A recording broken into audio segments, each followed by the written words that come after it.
Hello, my name is Hassan Sorrells, and this is the Leadership Lessons from the Great Books podcast. Bonus.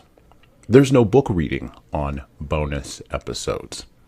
These are interviews, rants, raves, insights, and other audio musings, and conversations with interesting people about leadership. Because listening to me and an interesting guest talk about leadership for a couple of hours is infinitely better than reading and trying to understand yet another business book. The Tyrell Corporation manufactured biological androids, or replicants, designed to serve human pleasure and to be disposable. Replicants only had about a 4-year lifespan. In the future, imagined by Philip K. Dick in his seminal book, Do Androids Dream of Electric Sheep?, replicants are, by their very existence, a challenge to the long-standing human order. In Brian Aldiss's short story, Super Toys Last All Summer Long, the idea of intelligent feeling machines, or mechas, is explored through the lens of solving human problems of isolation, loneliness, and depression in a post-climate change dystopia. And of course, the most famous thinking machines in science fiction zipped along through the galaxy for 8 seasons of Star Trek: The Next Generation. Yes, the ship was piloted by algorithmic artificial intelligence. You can go back and look at it. It's everywhere now. You can watch it anywhere you want. Why is it that historic dystopian science fiction tends to do a better job, or at least tends to open up the can of worms anyway, of exploring the ethical conundrums involved in creating machines that human beings then anthropomorphize, that's a big word, and layer human habits, behaviors, and emotions on top of? Why do engineers in the real now, or the desert of the real, as the Matrix would have us know it, often minimize or ignore the ramifications of the potential for creating machines that think? And of course, because we're a leadership podcast, how can a leader walk through a future world where artificial intelligence runs our cars, our highways, our searches on the internet, what we see in ads, and what we buy for our refrigerators, and still lead human beings effectively? Oh, wait a minute. We are living at the beginning of Philip K. Dick and Brian Aldiss's imagined future right now. There are so many problems, so many opportunities, ethical, moral, legal, and philosophical, to unpack here, even as our world, now firmly in the grip of the technologists and the engineers, hurls towards the unknowable. Not because we should, but just because we can. Our guest today, Marisa Zalabak, is a speaker, psychologist, social, emotional, and creative intelligence consultant, researcher, and advocate for human well-being with artificial intelligence. She runs the Open Channel Culture Project, which partners with businesses, schools, healthcare organizations to support adaptive leaders navigating constantly changing landscapes, which, in light of the COVID-19 pandemic, should come home to everybody right now. At the intersection of leadership and artificial intelligence, she leads the Human Arts Lab, or HAL, interactive experimental programs that reimagine the future through education and essential human skills in partnership with intelligent technologies, where they connect the dots for innovation: head, heart, hand, and creativity. Now, you may be wondering, if you're a small or medium-sized business owner who regularly listens to this podcast, or just a fan, why is Hassan talking to an artificial intelligence researcher person? Well, the reason I'm talking with this guest today, and the reason that you are hearing this interview right now in the sequence of conversations that we are having around the great book City of God by St. Augustine of Hippo, is that I am deeply interested in making sure that leaders are prepared for new technological wizardry, but not at the expense of old, in some cases 1,588-year-old, hard-won human knowledge. And I want leaders to be intentional Be aware and be alert to the arguments, all of them, both for and against, that such technological wizardry presents on a daily, weekly, monthly, and yearly basis. Remember, the motto of our podcast is no more accidental leadership. Welcome to the podcast, Marisa. Welcome. Thank you so much for having me. Thank you. I'm really pleased to be here. So I gave you kind of a big open there, gave a lot of context for folks stepping in, at least my personal context about how I think about this issue. And I shouldn't say issue. Think about this technological delta that we are now sitting at, right? In 2022, right? When this podcast is being recorded. But enough of me talking. Why don't you tell our listeners, tell our viewers, what is it that you do exactly? I'd be happy to. So I do a variety of things. I'll just start with that. So I tend to be more of a polymath on my journey. But my work as an adaptive leadership coach focuses on, as you were talking earlier, supporting leaders and teams thriving in constantly changing circumstances. To me, it's like being on the ocean. Right? You go out on the boat, you have no idea necessarily what the weather is going to be, but how are you going to get to the next point safely, or as safely as possible? And it's also, to me, not just about safety, but also how can we flourish, right? Not just getting there, but how can we flourish? And this was true before the pandemic. I think that the pandemic has just magnified it, honestly. Now, with that magnification, with that ever-changing red roiling sea, right? They have blue ocean strategy, this term blue ocean strategy in business. I always think of it now as a red roiling ocean. I don't think of it as a blue ocean strategy anymore. There's no such thing as blue calming waters where you just sort of float along. It's been a red roiling sea for quite some time. And previous guests, we talked about Niccolo Machiavelli's great book, The Prince, right? And the previous guest on that podcast made mention of the point that change has always been around. It's always been dynamic through human history. And I made the counterpoint, which she conceded, that the speed with which change is coming is potentially the thing that is different. We used to have 20-year business cycles, right? Used to have 20-year innovation cycles. In some cases, you used to have 50-year innovation cycles. Now, innovation cycles, change cycles are literally hours, maybe days. There's consistent competitors popping up everywhere. So, how does that adaptive change work really come home with what you're doing around artificial intelligence and with the IEE project, and talk to us a little bit about what IEE is, because a lot of people don't know what that is. Well, before I get into IEEE, I just want to, I absolutely agree, is, the exponential speed at which things are now happening, right? Things have escalated.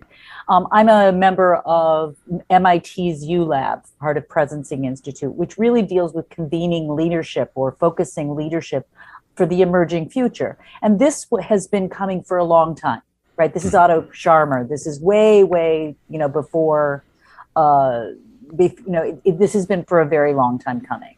Right. And it also involves, in this cascade, I'll call it, and sometimes tsunamis, we're also talking about sustainable development, which has to be a part and parcel of all of this. How are we going to sustain our planet? And then as we escalate this technology, human technology has existed since man figured out how, humans, I won't say man, since humans figured out how to take a stick and move a boulder, right? Or, those are technologies.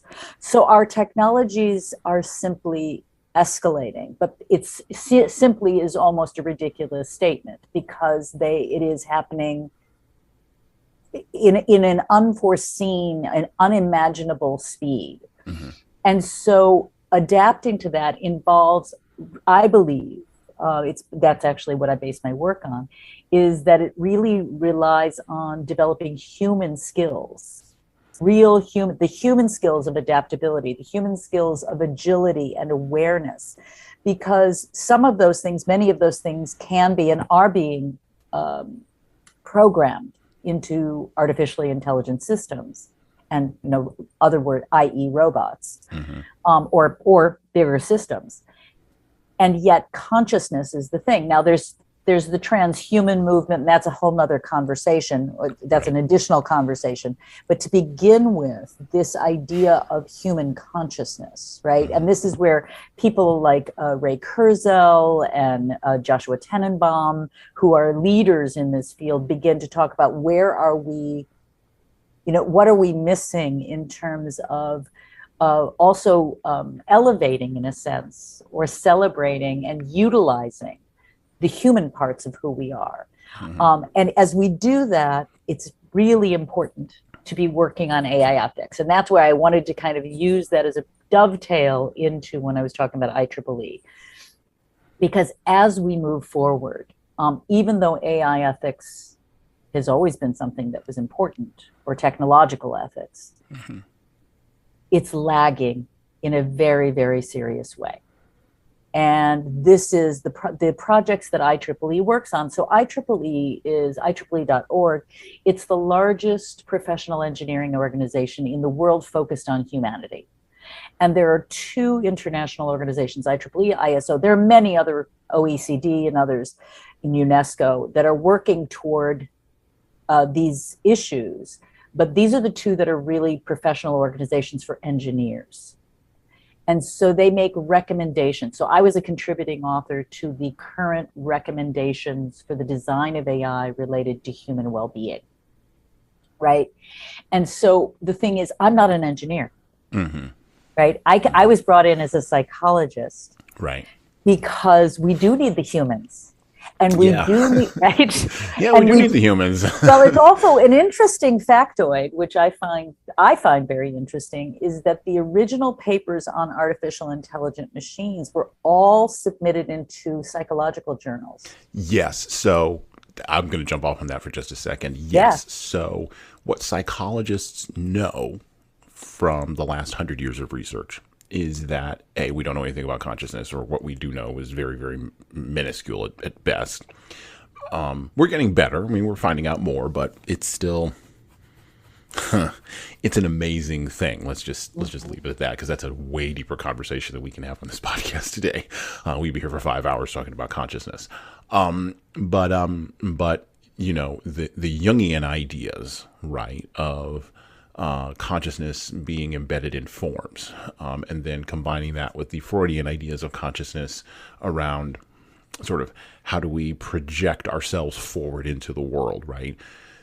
The early, and I know this from looking at some of the early AI papers myself, the early AI researchers thought that you could get away with basically not embodying intelligence, right, in an object. You could just sort of make it float around. And what has the corner that has been turned, at least I'm hearing this recently, the corner that has been turned over the last, I would say, 10, 15 years, is this idea that the body matters. The object that the consciousness sits in is incredibly important for how that consciousness then engages in the world. And you would think that that would be, now the average person will hear this and will go, duh, I could have had a V8, right? But because they don't think about it, right? You don't think about your body. I don't think about my body. We just sort of, a very simple act. Like if I reach out and grab this pen that is in front of me on my desk, not only did I not think about that, I have trouble even describing it because it's just an act. I don't break it down. But if you're seeking to solve it as an engineering problem, that's that simple act that I just did there, that my 5-year-old does, is an incredibly complicated engineering act that involves a ton of different layers and also involves human consciousness. Am I correct in my analysis on this, or am I incorrect? You are. I mean, I don't know if it's so much of it. You are touching on all. I'll say what you're doing is touching on all of the points that are being looked at. The thing is, more than anything in psychology, we go from what's correct, right, and what are we really investigating? What are we really looking at? All of those things are true. right? Neurologically, what you're really talking about is the neurological system, and the place where people get caught up is there's actually a fantastic book called Extended Mind by Annie Murphy Paul, who talks quite a bit about this fallacy, this that we have. It's a myth that we have that our brains are like computers, and in certain ways, the computational points of our brain are. Right. But our mind is not the same as our brain. Right. That's right. Right. And so our mind is what you're describing, which is which is the much deeper, more advanced levels of what is consciousness, right? So our consciousness involves our entire neurological system, our memories, right? There's so much that is involved in our memory, and where is our memory held? Right. So then we get into epigenetics and all of that, where you're going into the idea of our memories are held even intergenerationally. Right. So and you're right about the idea that consciousness, there's ideas about consciousness, but there's no hard and fast evidence of what consciousness is. That's what, it's almost like that's the oil race right now, right? If it were, AI is compared very often to oil. It's right. Data is the new oil. And in a sense, this idea of how can we get to consciousness, of course, that's what the most advanced robots, people like, robots like Bina 48, those are the most advanced robots where they are doing their best to embed consciousness. That's a very specific thing that they're trying to do, right? We'll see. So I want to challenge you a little bit here at this point with this idea of anthropomorphization, which I think was really well explored in the book or the story, Super Toys Last All Summer Long, which was then turned into the movie AI, the Steven Spielberg, Stanley Kubrick movie, back in the year 2000, 2001, whenever that movie came out, like 20 years ago now. Again, I don't like to use the word concern in this place, because I think that if we walk towards this technology with fear and trepidation, then we make mistakes just as many as we would make if we walk towards it with just like, hey, everything's going to be great, isn't this going to be awesome? So I think we have to be measured and intelligent and intentional. That's the word. In our approach to this. So I want to be intentional in my questions here because I want to be very careful in what I'm saying, but I also want to find out something here. So we have no problem giving our cats personalities, or our pets, right? We have an entire industry. I tell my kids this all the time when we go to the pet store. America is the greatest country on the planet. This is how you know. We have an entire store devoted to people's pets. Like, just stores, just amazing, right? And yes, I know all my listeners in Australia and in Western Europe, you're going to tell me there's pet stores there too. Yes, great, thank you. I appreciate that. But there's places in the world where there are no pet stores. Like, just, that's not a thing, right? Because a pet is just something that runs around and whatever. And I'm not saying that people don't anthropomorphize their pets. In those other places, they do, but we've built it up into an industry, right? Which is weirdly capitalistic of us. Okay, with all that being said, does my cat have a personality? Maybe, maybe not. Like, we're not really like clear on even that, right? But we layer on these things and then we seek to have them reflected back to us. And that's the core idea here. So we layer on these things, or we'll do this with inanimate objects. For instance, people's cell phones. People are already doing this. They're layering on personality to their cell phones that is reflective of them. And it's an object, just like anything else. And again, this idea was explored in AI, right? Because there's this whole scene in the movie, and there's this sequence in the book, where there are basically androids that have been thrown away, have been tossed out, right? And they're basically garbage. And, when you see it in the movie, it tugs on your heartstrings because you're like, oh, that's inhumane. But nobody cries over a garbage dump full of cell phones. So where are we going with that? And is that a challenge to human consciousness? Is that idea, because I've seen the DARPA robots, right, from Boston Dynamics. None of those DARPA robots are warm and cuddly. They don't look like dogs. They look like they're going to, like, And if anybody wants to go and YouTube this, you can go YouTube this. You can go YouTube DARPA robots from Boston Dynamics. You look at them and I go, I think immediately of Terminator. I'll just be honest. I think immediately of Terminator, and I'm like, great, that's fabulous.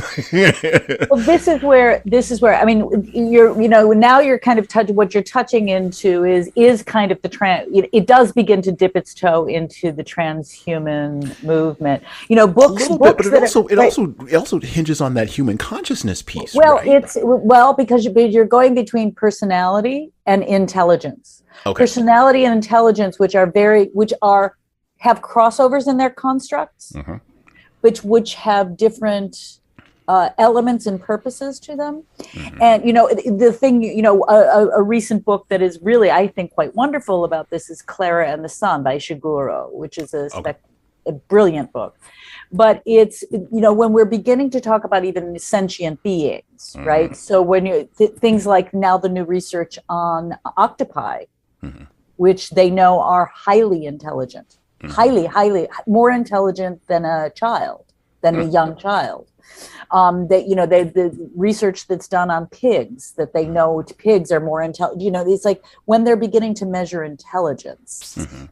And then when you go into personality, it's different, right? And then there are different schools of thought on that. So again, I could talk about these things, each one of these things individually, right, forever.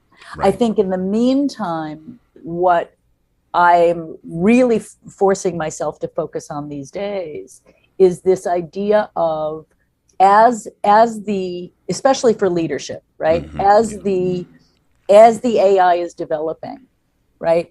How are we? I'm a co-chair of a committee at IEEE right now on an education committee, expanding AI ethics education. Yep. And this gets into, the philosophers you're talking about. St. Augustine is a perfect example, right? Of people who wrote about, Toni Morrison's work on what is moral, what is not moral. These are the kinds of works, philosophers. We need philosophers in AI, right? We need philosophy in AI. We need psychology in AI. We need humanities. The humanities in AI. So that this idea, and for me, that's what the Human Arts Lab is. That's my experience for leader organizations to thrive and to develop the human skills that they need as these things. That is what HAL is, right? Is this idea of leaders and teams and organizations coming in to have an interactive experience where they can begin to see how social, emotional, and creative intelligences will help them as we move. Because I call it, when you were talking before about this idea of, I loved that you were talking about not going into it afraid. Right. This idea of, can we partner? How do we partner with these they're autonomous intelligences that we're creating. Right. Right. And some of them are a little bit of a runaway train. So that's one of the reasons we really need the AI ethics, right? Right. Like, did I really think about that? No, hey, Mom, I really wanted to build this thing. What just happened? It just went through the wall. It's like, so, but we're not thinking about it in advance, which is why eventually we're starting in the IEEE project. We're starting with engineers and business leaders and developers and those stakeholders, but eventually getting through to K through 12. Yeah. Because we really need, if kids are building Lego, if I'm building a Lego building, why can't I think about whether or not who would be living in there and what would it be like if that person living in there? Those are the things we can build in to how we educate. The subject of the fact that we don't have enough critical thinking in education is, that's another one we could probably, I know we could talk about forever, but right. That's one of the reasons I started this podcast. I know. And so it's one of the reasons I listen to this podcast. So it's, these are things that I think are really important that it's the questions. What questions are we asking of ourselves? What questions are our leaders asking? So our leaders, rather than our leaders having the answers, what questions are our leaders asking? To me, that's gold, right? It's actually the golden standard. I'm an educational psychologist. It's the gold standard in pedagogy. Right. Like, what are the questions, right? How good are your open-ended questions? How good is your open-ended inquiry? And so, to me, that's really, I think needs to be at the forefront. I think it's an older model, and I understand the model. I do. It's not a criticism, it's a critique more of leaders having to have the answers. And sometimes you do. In a crisis, it's like, I want to go to the person, I want to go to the woman or the man who says, I know what to do. We're going to do this right now. And they might be right or wrong, but at least they've made a choice. And they may have done a very well-informed choice, right? Made a well-informed choice. The thing is, now, as we face this really, wide open frontier. I love Captain Kirk. Yeah. Who asks the whole team all the time, what do you think? What should we do? What should we do? This is a new land. Yep. And that, to me, that is actually Heifetz from Harvard. Heifetz is who created the framework for adaptive leadership. That's the model. Am I asking, right? Because I still have to be, there still are leaders, not necessarily one. There still are leaders, but how am I really utilizing the intelligences, the multiple intelligences that we have? So to me, this is also part of why I believe, they call it the Great Resignation. I refer to it more as a great reshuffling. I think it's a really great opportunity. So a couple of things there that you mentioned that I want to pick you back off of for just a moment. So I love Kirk. Kirk was a man of action. He was, and it's interesting how Roddenberry, and I can't watch any of the new Star Treks. I'm just going to be honest on the podcast here. I just can't, because they're reflective of our time. And our time is not a time of definite optimism. Our time is a time of definite pessimism. We know the future was coming, but we know it's also going to be, we know, I put "no" in air quotes. We know it's going to be horrible. And that's just a function of where we are at now. Whereas Kirk and Roddenberry's conception of Kirk, Gunsmoke in Space, was a conception of post World War II optimism, right? That an entire generation had. I'm actually one of the training modules that we do in our training company is really focused on this idea of managing the multi-generational workforce.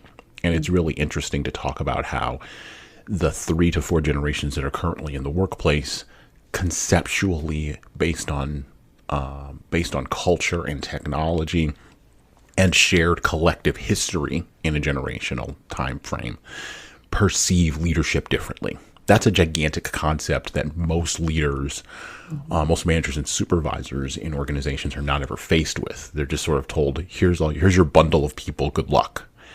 And people are containers, talking about consciousness and personality and intelligence, layering all three of those together. People are bundles of intelligence and consciousness and personality. And we didn't talk about emotions. I'm an emotional intelligence guy too, and emotions, and then unexamined philosophy, unexamined culture, unexamined, and it just just layers and layers and layers, right? And the leadership challenge is taking all these people, and I'm a Picard guy, which again is a reflection of the 1990s, taking all these people and collaboratively, in every single episode of Star Trek The Next Generation, he's sitting around a table trying to collaboratively come up with an answer to a question. But at the end of the day, he makes the decision. Now, my mom, just to use this as an example, my mom's very much an old school, original Star Trek. She's OG, original Star Trek person. And I'm a Star Trek Next Generation person. Like, I could watch that one, but I'm like, this is reflective of this. But Next Generation is absolutely reflective of that collaborative 1990s, we can solve all problems, a little bit more definite optimism, but not as much as the original series. And then, of course, you get into things like Deep Space Nine, and the whole thing goes off the rails. But but my point is, that idea of collaboration is exactly what you're talking about with adaptive leadership. And popular culture feeds us that. popular culture also feeds us these ideas around, or these philosophies, right? And I opened with talking about dystopian philosophies, right? It feeds us these dystopian philosophies. And so I'm going to ask a jog question here to the side on philosophy, and then I'm going to kind of bring it back.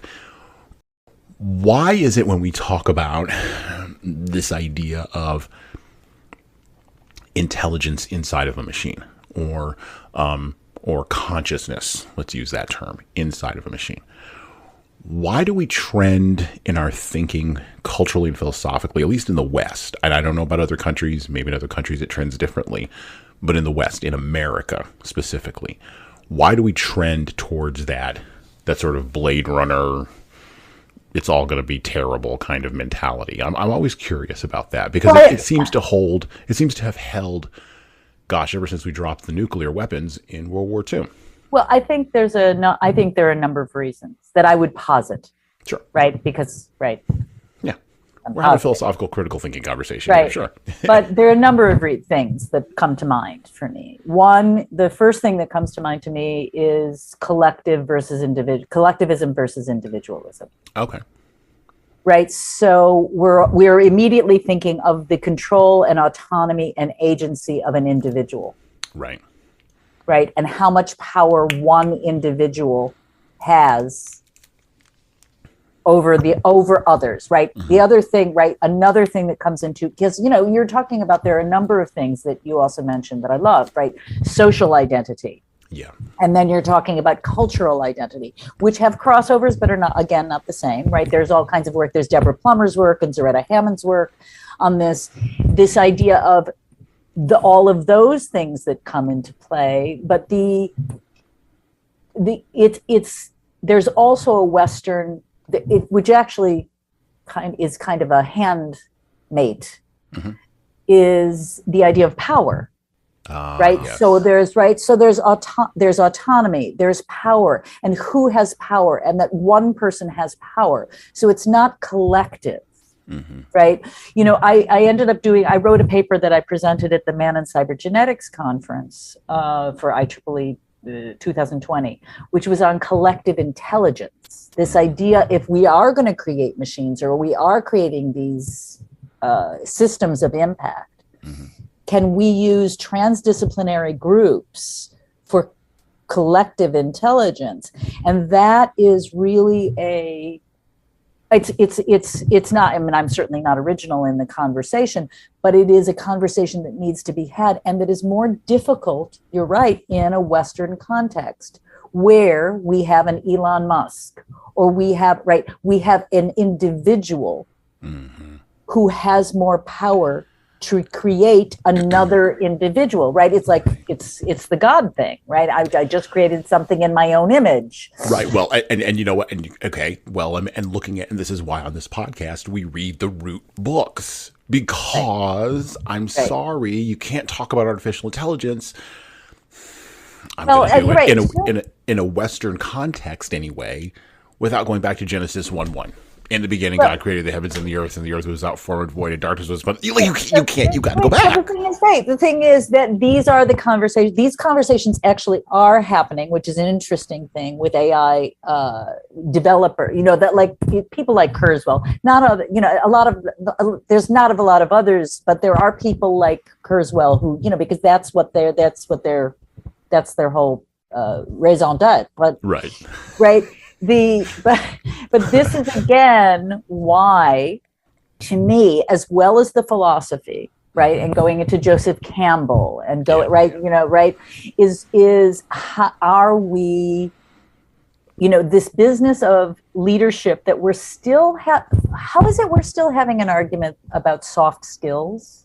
How are we even calling that anymore? I did a TED talk about this. My TED talk is about this. It's about the idea that it's like, if, soft skills, they're nice, but not necessary. And right, that's the way it's viewed in business. And if it was in business, if soft skills, if social, emotional, and creative intelligences actually were implemented, the education, the skills were taught in school, if it was done in business, it would be in schools tomorrow. But because it's not valued in business, this is where I really believe there is a connection between this old model of business is not, I love that you've brought in emotions, but business does not have emotions. It's one of the brilliant things about Otto Scharmer and the U Lab is Scharmer is, one of the lead thinkers at MIT, this idea that head, heart, hand, create all of these things are essential. Right. For the leadership of the future, because if we are to partner with machines, what is where are our differences, and can we celebrate our differences and elevate our differences so that we can actually make this a beautiful and productive thing? I said I'm a determined optimist. Oh yeah, absolutely. Well, and it's good because there are people who already know me who are going to listen to this and they're going to laugh when I minimize this, but it's true. I tend to be a little bit more pessimistic in my viewpoint, mostly about human nature. But again, it's going off of looking at the same things in the course of the last 5,000 years and drawing different conclusions, right? And I think you need both sides. And this is why I get frustrated with most of this sort of dystopian stuff. And I've stopped looking at a whole lot of it over the course of the last 10, 15 years. Because A, it's a reflection of whatever the current time is. Okay. Particularly in popular culture. But also B, it's just telling one side of the story. Right. And so, everything's not 100% right in the world. You have to have a balanced perspective and a balanced approach to things like this, particularly if you're going to act without fear, right? You said something which I think is very interesting, which touches into our next question about the Human Arts Lab. Again, HAL, which I love. I'm not going to let you do that, Dave. I love that. But speaking of dystopian, well, okay, so I'm also a huge, giant film person, as you can see from the poster behind me. And of course, if you're listening to this on the audio, you can't see it, but go watch it on the YouTube. You'll see the video, the poster behind me from Megamind. You'll love it. But I'm a huge movie person, right? And I follow directors and writers. I've kind of I noodled that deep down into it, and cinematographers and all of that, because it's an offshoot of the humanities. And I came out of the arts. I came out of the fine arts space. So I took fine arts and philosophy and all that kind of stuff. And then I bring that with our leadership consultancy and our publishing company over to business. And so you said a couple of things there that I want to piggyback off of. And the first thing that you said was, if the quote unquote soft skills, and I hate that term too, or dislike strongly, if those necessary skills were brought over, you're right, they would be more considered, right? And I think that the reason that they haven't been, and I've really done a lot of research and thought into this, is it really goes back to Henry Ford. It really goes back to the industrialization of human labor. And this idea that Marisa or Hassan or our listeners or our viewers, or people that people that I know, that their entire value, and the Matrix did a really good job of sort of bringing this around to the idea of a battery, can be whittled down to its smallest possible part and then scaled up, which is a fine idea if you want to increase material abundance for everyone. It works. We know it works. We have 120 years of evidence that works. Fundamentally, though, we are at the end of material abundance, and now we need different things. And by the way, it doesn't mean that we're at the end of having every single abundance problem solved. It means, or having it solved for everybody collectively, as you were saying, because there's still individuals inside of the collective who just don't have the same level of material abundance as everybody else. You mentioned Elon Musk. I don't have the money that Elon Musk has, and Elon Musk hasn't had the money that I've had probably since he was 25. God bless him, okay? But when you're at the end of material abundance, then you run into all other kinds of spiritual problems. And so I'm going to drop this on you a little bit. what are the spiritual considerations? And I don't mean religious. I mean, what are the spiritual implications of thinking machines, or at least machines that do their best impression of thinking? What are the spiritual implications there? Because I can easily see, well, I mean, I'm a follower of Christianity. You're a follower of whatever you follow. Everybody has belief that goes way deeper than emotion and intelligence and all the kinds of things that we've just mentioned, even deeper than philosophy. Faith, right? What does it mean to have faith? A machine that thinks that has my face challenges that, right? Repeat that question, because Sure. the rest of it I totally got. Yeah. I was just confused about the last part of the question. A machine that thinks that appears human to me, whether it's individual or collective, challenges me, right? So have you invited, I'll frame it even more simply, IEEE, have you invited the theologians in? Because the theologians have something to say about all of this. Yes, actually, there's a very interesting. There's a lot. What I love that you brought it up. There's a spectacular writer named Melanie Goodchild. She's a Native North American, who does work at MIT, in fact, and she talks about indigenous wisdom. Okay. And how indigenous wisdom can be thought of if we're beginning to consider consciousness, if we're having conversations about consciousness, that there are going to be conversations about spirituality, right? Right. Is there an entity? Is there a spiritual entity here? And we see this, we've seen this in any of the science fiction. Does that entity have a spirit? And, and do I have an answer to that? No, I have my own feelings about the differeces and the applications. I think that I think I always want to redirect it is those are the kinds of things that may trigger us or touch us in a profound way that hopefully lead us back and leaders back to saying, is this moral? Is what I do, right? Because when we're talking about spirit, and I'm not a religious person. I'm a spiritual person, but I am absolutely not a religious person. Sure. Okay. The thing is, it is my spirit that comes back and says, morally, I believe that my spirit is about that my morals and my spirit have a relationship. Okay. Yeah. And that it is my moral to ask, is this right? Do I believe this to be morally right? And this is where we need everyone.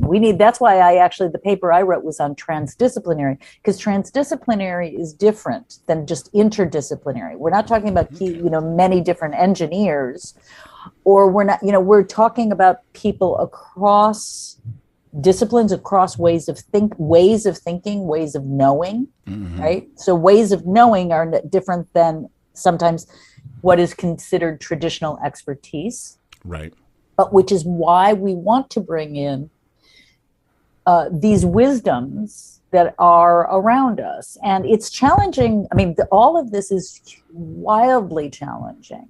Because what we're really beginning to do by asking these questions is beginning to break down some of these paradigms and some of these fortresses that have said, as you were talking about moving into the Industrial Revolution and industrializing humans. Right. Yep. Right. Yep.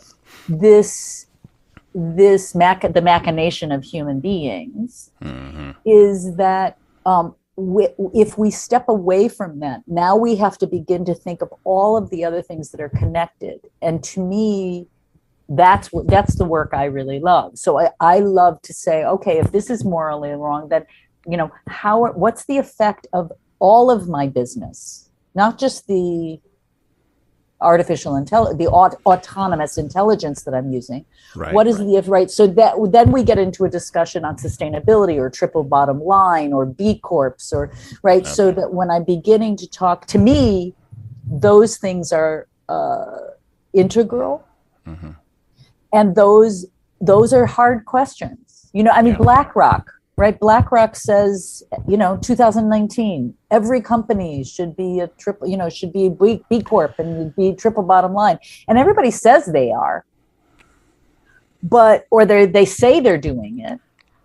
But in fact, have they really delved into understanding what that means? And there's such fear. Because if I say I'm giving up profit above everything, profit before people, if I give that up, where's my lifeboat?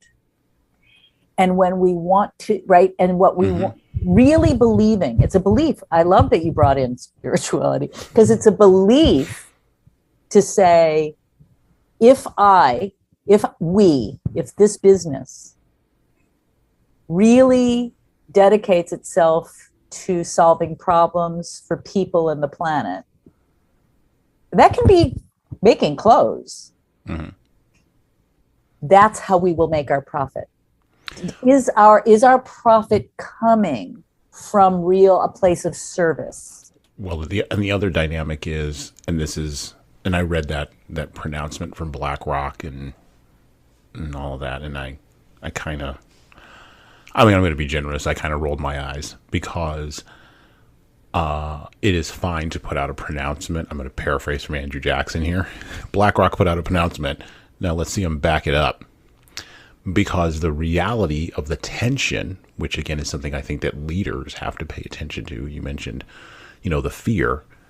The reality of the tension is that may work for Walmart, but the bodega down the street, where the guy's or the woman is just looking to feed their family by making sandwiches and is barely making a 1% profit a year, and is most of the time underwater, and is struggling to do right by their minimum number of employees, they're not thinking about triple bottom line in the planet.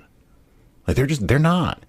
That's not a concern for them. The concern for them is, how do I stay open paying $9,000 a month in rent in New York City? Mm-hmm. Yeah. But I don't think those are mutually exclusive. No. I think there's a tension there, and I think that leaders have to resolve that tension. Yeah, and I don't think they're mutually exclusive. I don't care. The size of the business is really not so important. I don't think they're mutually exclusive. And honestly, the BlackRock, I know I made a joke about it, but I have to say I applaud it. It's, listen, at least they said it out loud. They said it out loud. Right, they said it out loud. Right? That's true. And yes. So I will say, okay, even if it's not being realized fully, that being put into the zeitgeist, to me, is really valuable. Well, and it does get back to this tension between the individual and the collective, which, again, is something that, while philosophers have, and theologians and others have explored that. And by the way, in a Western context, I want to revisit this for just a second. In a Western context, we have struggled to get to the individual over the collective over the course of 2,000 years, and that's a lot of, well, I'm going to paraphrase from Nietzsche here. There's a lot of blood on all of our collective hands, if we want to make a collective, to get to that idea that the individual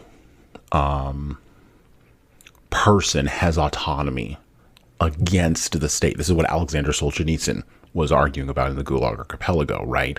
Or what Milan Kundera talks about in The Unbearable Lightness of Being, in a very oblique kind of way, but he gets there, right?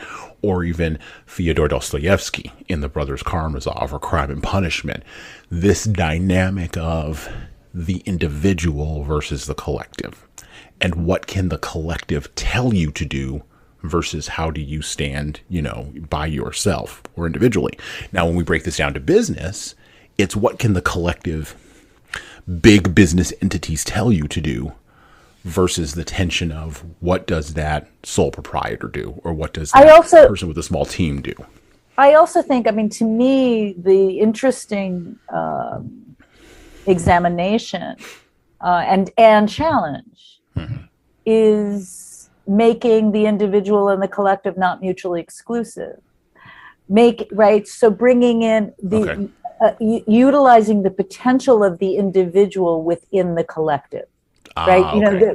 Right. So, I mean, that was another one of the talks I just recently did, Stardust and the uniqueness of human potential. We literally are made of stars, and we're made of unique particles of stars. No one is like any one of us. Right. And yet we can work collectively. And how do we do that in business? It's a challenge. But people to me, I look to people like Paul Pullman from Unilever, right? Who, not perfect, but they pushed the bar, right? And so we see it, and yes, that's a huge business, but it's a huge business made up of many tiny businesses. Right. Yeah. They have a long. Yeah. Yeah. Right. And so to me, I think the promise of that exists. There's a lot. I love that you brought in faith, because it brings in a lot of leaps of faith. It does. Well, and you have to faith and trust in the goodwill of others. One of the things that counterbalances my more pessimistic tendencies is that I was a mediator for many years.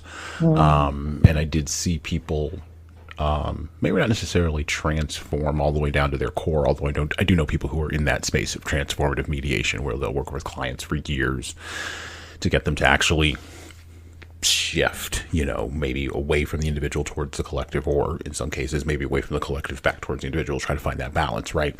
So I've worked with people who are in that space. I'm not wired to be in that space so much. I'm too pugilistic, and I'm too I'm self-aware about who I am as a leader. I'm too pugilistic, and I have my own tensions that I deal with.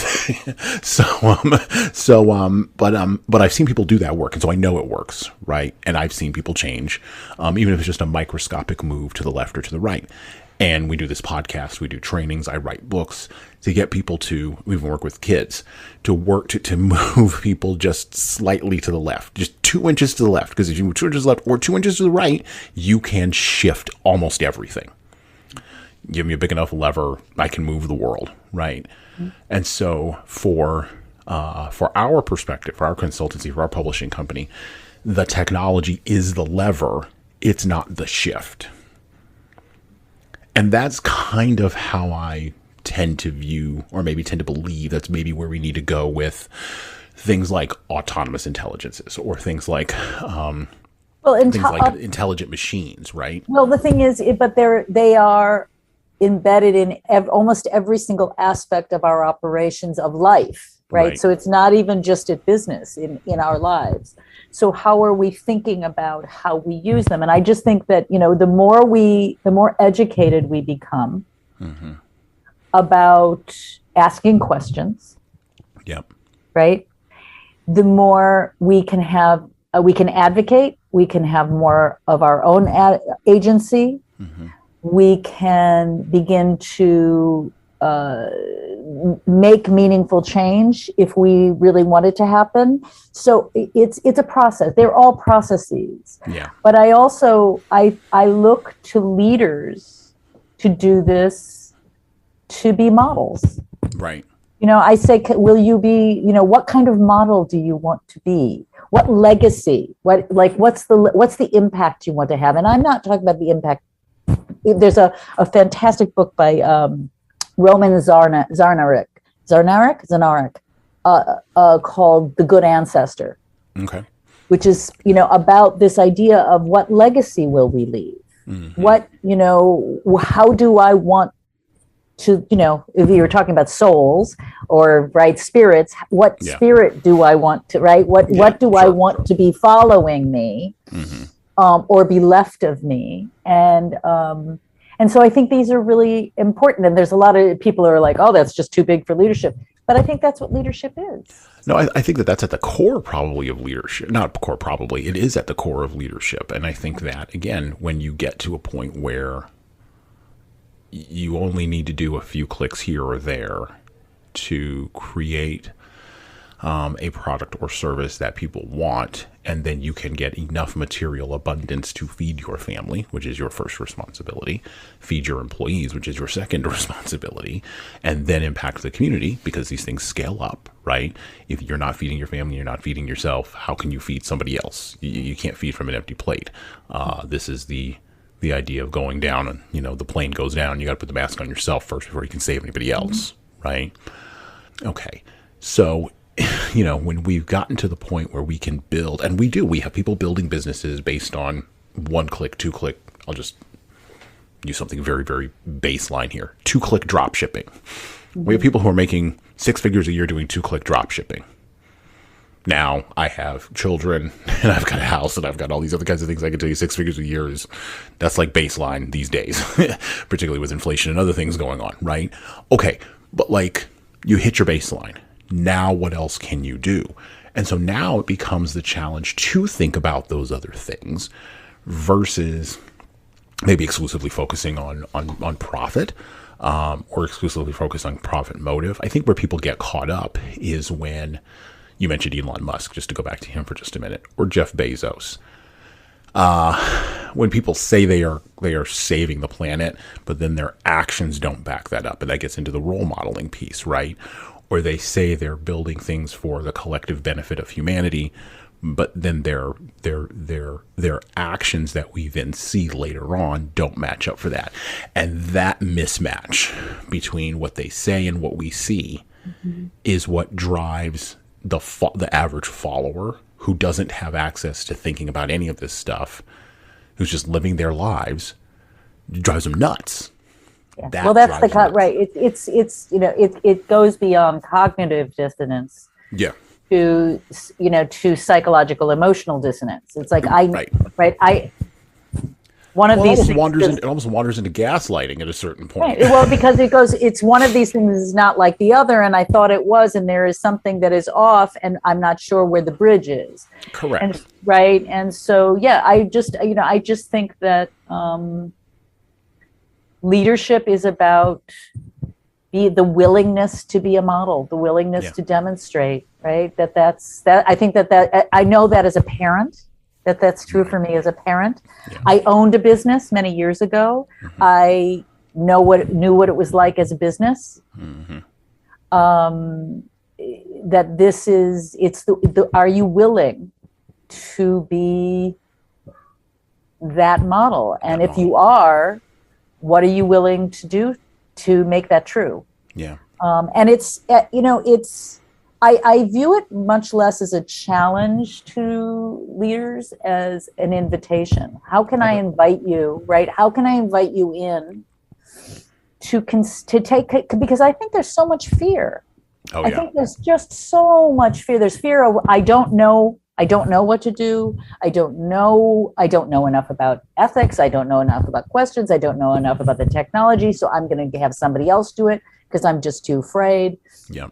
And it's like, and I can't admit to anyone I'm afraid. There's so many of these things that come into play. And again, I think, I hate to sound like a broken record with it. I feel like it comes back to what are the human skills, the compassion, empathy, self-compassion, right? That we can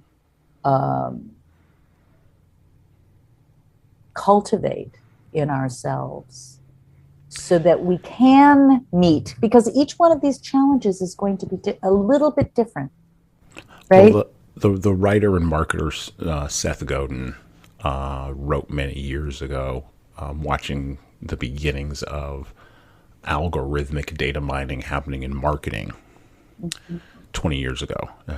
He said, there will come a time, and I'm paraphrasing and maybe putting words in his mouth here, but the idea is solid here. And if Seth is listening, he'd be like, yeah, that idea is solid. The thing that human beings have to do at the end of all of this, he said that the thing is we will algorithm away all of the stuff that human beings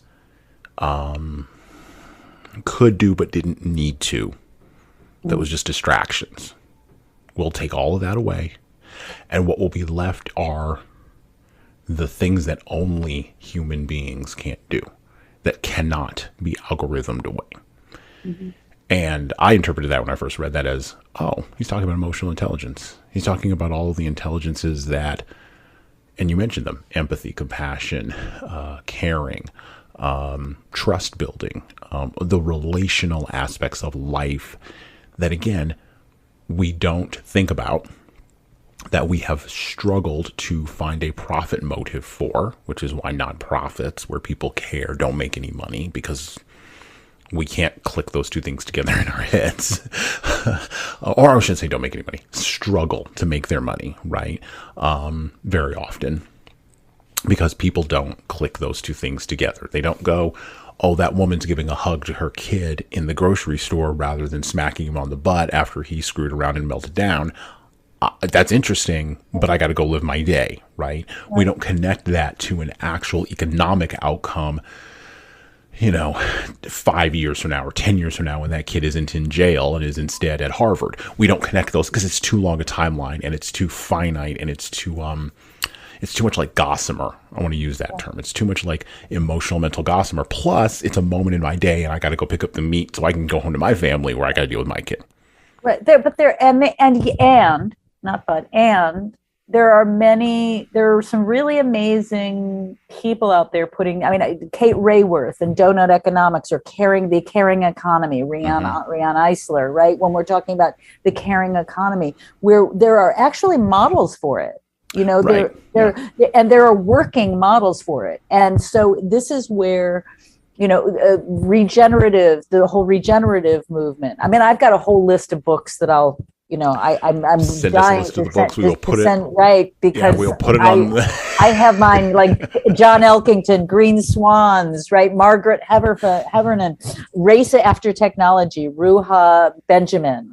She's amazing, right? So there are people, or actually Paul Pullman has a new book out, Net Positive: How Courageous Companies Thrive by Giving More Than They Take. Interesting. We will have a list. By the way, we'll have links to all of that. Yeah, so I love, right, that to me, that's the stuff that really excites me. Yeah. Because they are leaders who are doing what we're talking about, right? They're those leaders who say, we can do this. Right. And we're going to figure out ways to, I think, again, invite us in, right? So I think a lot of this stuff happens from the top down. It starts at very high levels, and then it filters down to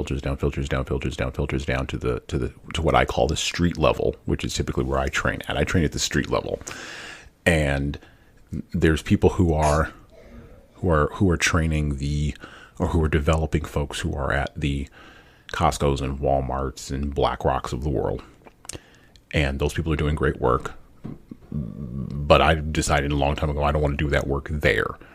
Because what's more impactful for me, and where I see the more immediate impact, is in my community, working with the local nonprofit to help the executive director be a better leader. Because those people who are on his team, those 15 people there, as I've been saying recently, they don't care about the president of the United States. 60% of them don't vote anyway. And 99% of them their lives aren't run by politics. They don't even know who the mayor of their town is. They know what culture is, but only culture that they like. They really care about how that executive director at that nonprofit treats them. That's their number one example of leadership. And when that executive director is confronted by something like COVID, or confronted by something like a new behavioral-based technology where he can make ads better, he's got she has a real challenge there. She has a real challenge there for her 15 people. Because if she doesn't make the right decision there, it won't be an immediate domino, but it will be a domino that falls.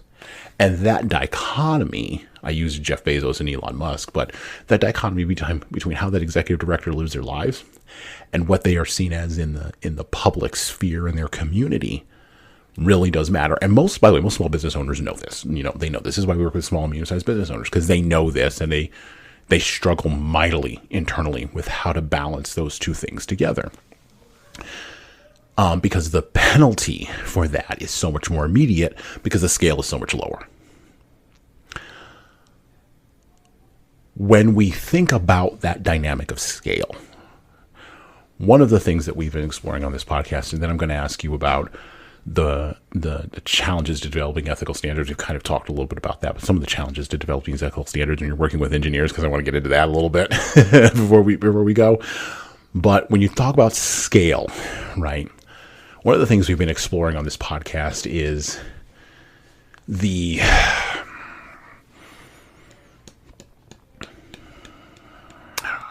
how do I want to frame this? It's the almost, it's the victory of Nietzschean nihilism. Like, Nietzschean nihilism has won the day. Now at the top, it might be shifting around and changing. We might be moving away from that, but because ideas scale from the bottom to the top, or from the top to the bottom, at the bottom, Nietzschean nihilism runs the day. People may talk in optimistic terms, but they behave like they're nihilists. And they may sometimes make nihilistic decisions without ever knowing what that term means. They don't know Nietzsche. They don't know any of it. And this has been something that's been bugging me for quite some time. And so I want to ask you, okay, how do we close that loop? How do we defeat that nihilism? And again, I don't think Nietzsche was triumphant in his statement about God being dead. I think he was very concerned about this. He was very concerned about, where does human value come from? How do you create value out of your own self? And now we're on the cusp of creating something that will look like us, either collectively or individually, but it doesn't matter in that case. We're on the cusp of that, and now we also still have this tussle at the bottom of the pile with, how do we create meaning? Leaders are going to have to navigate that tension, and that's going to be really hard. But leaders first have to identify what that is and the language for that, and then be able to explain it to their followers. How can understanding the ethical issues around AI help us navigate through nihilism so that we don't get caught by it?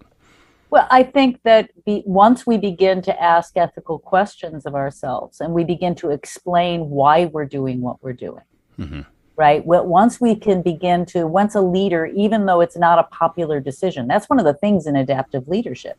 Sometimes it has to be, it's an unpopular decision. Yeah. And I'm making this unpopular decision, but these are the reasons why I'm making that decision.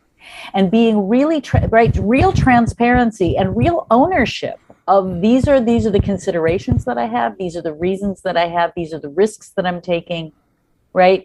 And that these are the risks that are involved for all of us. You know, I mean, one of my favorite business leaders in that was Don Katz when he started Audible. I know Don. Don's an old friend. When Don started Audible, you know, they were taking huge risks. The people working with him all were taking huge risks, and he just kept saying, "Well, these are the decisions that we're making right now because this is the right thing to do." And so I think that's, to me, I know it sounds oversimplified, but I think that's the direction that, to me, those are even ethical. It's an ethical way of thinking about, why am I doing what I'm doing? Do I have reasons for what am I doing? Is there good at the heart of what I'm doing? Yeah. Right. And I think that's really the focus to take and the way to go.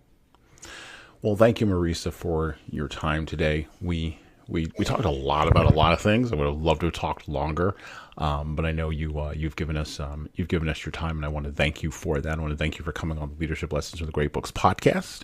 I want to thank you for answering my probing and sometimes rambling questions about artificial intelligence. I don't know that we got directly into the AI thing, but I think we covered the beginnings of the territory around it, which will give our listeners a lot of different pinprick pathways into looking at your work with the Human Arts Lab, looking at your work with IEEE, and of course, looking at your work with Open Channel Culture. Is there anything you'd like to promote today on the podcast? Anything you'd like to tell people to go to? Your list of books we will put in our show notes. Well, I'm thrilled. Hassan, I love talking to you because it's, you know, this is where I was talking about being a polymath earlier, right? Like that, it's like one from one to another. It's very exciting, very exciting. And your knowledge of literature and your knowledge of great thinkers is really spectacular. So I will share those. I would love people to just visit my website, openchannelculture.com. It'll be on the website, but openchannelculture.com. There are many resources. It's under construction right now. But most of the resources are there. My talks are all there. And the papers that I've written from IEEE are all there. That work is all there. And, I think more than anything, I'm thrilled that there are these conversations happening. I'm thrilled that you're working with companies to ask these kinds of questions of themselves. And I think there need to be more of us. I think that there just need to be more people creating these environments and these opportunities for leaders, whether it's companies, whether it's organizations, what community groups, beginning to ask these questions. That's the beginning. And then sharing our education as much as possible so that education doesn't become exclusionary. Absolutely. Absolutely. Well, we will have links to Open Channel Culture. We'll have links to Human Arts Lab. We'll have links to Marisa's TED Talks and the book list that she's got. We'll probably stick that on the website as an addition in the show notes. She mentioned several books that I think are worthwhile to pick up that intersect with some of the readings that we do here on Leadership Lessons from the Great Books. Once again, thank you, Marisa. I'm going to let you head out here, and you have a great day. Wonderful. Thank you so much for having me. And there goes Marisa of Open Channel Culture. So great conversation.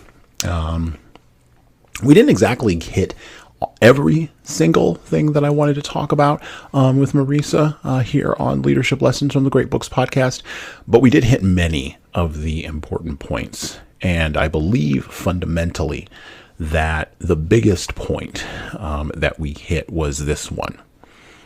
Human beings need to get better at doing the things that human beings do better. Better at caring, better at being compassionate, better at being open, better at engaging with empathy with others. Is there a profit motive in empathy? Is there a profit motive to compassion? Is there a profit motive to caring? Yes, there is. And I want to frame it in terms not of a profit motive, but in terms of a long game, a short game, and a midterm game.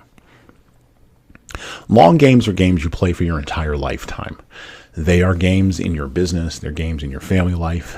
They are games in your culture, of your team, or of your organization. These are games. These are interactions, so we want to frame it that way, that have long-term benefit, that reverberate down through time.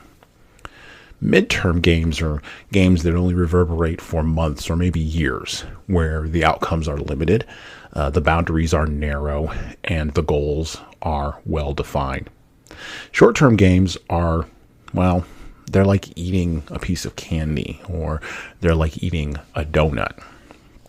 They give you a high for a moment, but then you crash. And your team crashes, you crash as a leader, your organization sometimes crashes. And the problem with the short-term games is you have to keep chasing the high. And of course, the high that you got previously isn't enough, and so you have to keep chasing more and more and more. We have built over the last 120 years, and predominantly over the last 100 years of the Industrial Revolution, we've built an entire culture on short-term games, not midterm games, and very few long-term games. What's going to happen with artificial intelligence, with algorithms, with data, with Bitcoin, and with blockchain, with NFTs, even with the meta universe and being able to trade virtually or being able to augment reality? What's going to happen is all of those short-term games are going to be algorithmed away, artificially intelligenced away, or metaversed away. They'll still happen. Those highs will still be chased, but the abundant outcomes from them will be more and more and more. And of course, the high you will have to chase will get further and further away. But don't worry, we can always just switch some things around in the programming, and the high will keep on getting chased. So, if the machines are going to do the thing that you used to do as a leader in chasing the short game, then the only thing that's left to you is to chase the midterm, or in some cases, even as the midterm game gets algorithmed away, the long-term game, which is where leaders need to figure out what that game is. The game of compassion, the game of empathy, the game of caring, the game of emotional intelligence, the game of collaboration, the game of genuine decision-making. It means that leaders have to slow down. They have to pay attention to how they are role modeling the long game, and they have to do so without fear of losing the short game or trepidation. COVID-19 and the COVID-19 pandemic or crisis has really revealed how little experience leaders have in playing a long game. All the way down, remember I talked about scale on the podcast, all the way down from the Walmarts to the bodega, and all the way back up from the sole proprietor to the head of BlackRock. If you would like to stay on the path, if you would like to figure out how you can win more midterm and long games, and how you can begin to ignore or maybe just processize the short games, I would encourage you to reach out to us here at HSCT Publishing, where our tools, our webinars, our trainings, our books, even this podcast and our events can help you become a better leader, a better role model in the long game, help you make more ethical decisions with more ethical considerations that will allow you to win the games that will make your team better, your organization better, and fundamentally your community better long after you are gone. Check us out, www.hsctpublishing.com. Also, go ahead and check us out on our Leadership Toolbox website, leadershiptoolbox.us.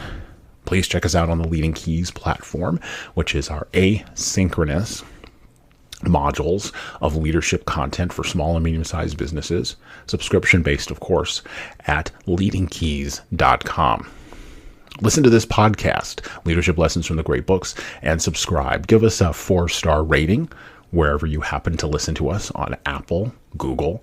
Spotify has just begun doing ratings, so we would love to be rated in Spotify. And, of course, Stitcher, TuneIn, and Pandora. If you just want to read a book, we also recommend that. I write books, and we publish books, and I read books, as you know. And so we've got our third book coming out, 12 Lessons for Leaders, a foundation for intentional leadership. Check it out at leadershiptoolbox.us/book and join our pre-order list today. Actually, I'm sorry, that's not 12 lessons for leaders. It's 12 rules for leaders. Check that out on our website there and join our pre-order list if you would like to figure out what the 12 rules are for leaders. By the way, one of those rules does focus around the leveraging of emotional intelligence for success. Finally, we've got another podcast. Actually, we've got a couple of other podcasts, but our big one is called the My Boss Doesn't Care podcast.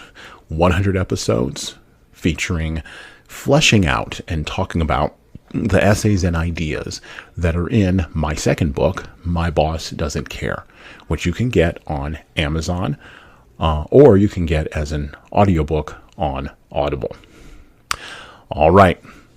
Once again, thank you to Marisa Zalabak. Go and check her out, openchannelculture.com, and go check out what she's doing with the Human Arts Lab and Google her. We will have lists of her books and her resources on all of our websites and, of course, in our show notes below this podcast episode. All right. Thank you very much, and have a great rest of your leadership day. I'm out.